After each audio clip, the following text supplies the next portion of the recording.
या ठिकाणी उपस्थित वारकरी बांधवांना विनंती आहे की या ठिकाणी आपले मौल्यवान वस्तू पाकिट असेल सोन्याची सोय असेल किंवा इतर काही मौल्यवान वस्तू असेल या सांभाळून ठेवा. कारण गर्दीचा गैरसमज काही समाजसेवक त्या ठिकाणी आपला त्या ठिकाणी बिघडण्याचा प्रयत्न करतो. तर सर्व बांधवांना विनंती आपण आपले या ठिकाणी मौल्यवान वस्तू सांभाळून ठेवा.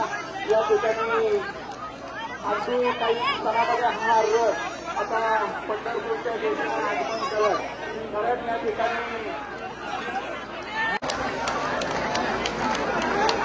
माऊली माऊली माऊली माऊली माऊली माऊली कैवल्य साम्राज्य छत्रपती संत श्रेष्ठ ज्ञानेश्वर महाराजांच्या दया पालखीचा रथ पंढरपूरच्या दिशेनं आज काही क्षणामध्ये या ठिकाणी शुभ आगमन करत आहे.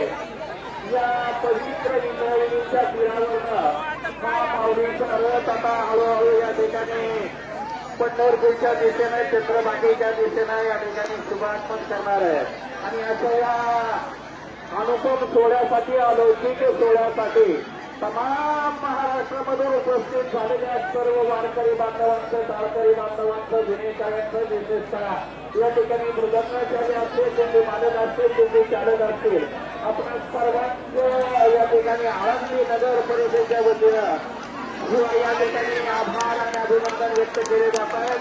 या ठिकाणी उपस्थित वारकरी बांधवांना या ठिकाणी विनंती केली जाते की आपण आपल्या मौल्यवान वस्तू या ठिकाणी सांभाळून ठेवायच्या. या ठिकाणी या अनुभव सोहळ्यासाठी उपस्थित झालेल्या सर्व देवी महाराजांचे विशेषतः आर्थिक क्षेत्रामध्ये काही केले जाते की हळूहळू आपण या ठिकाणी पुढे पुढे चालत राहा.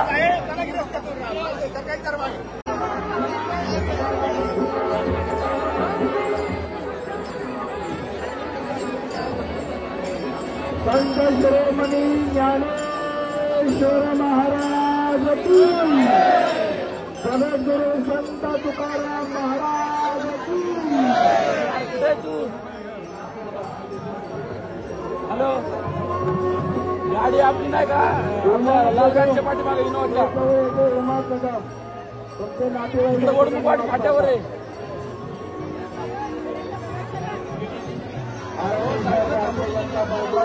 आलेल्या सर्व डॉक्टर भाविक असतात.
पालखीपासून घेतलंय माऊलींच्या आज पण नको घेऊ.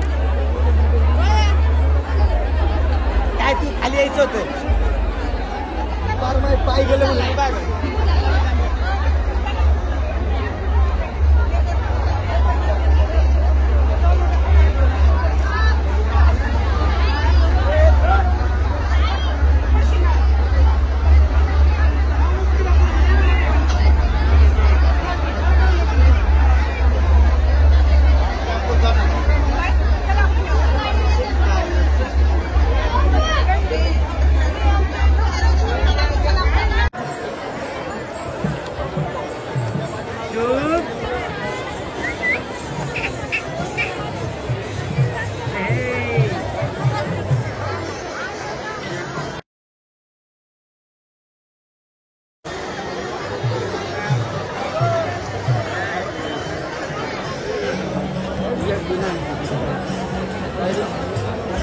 पुढं लिहिले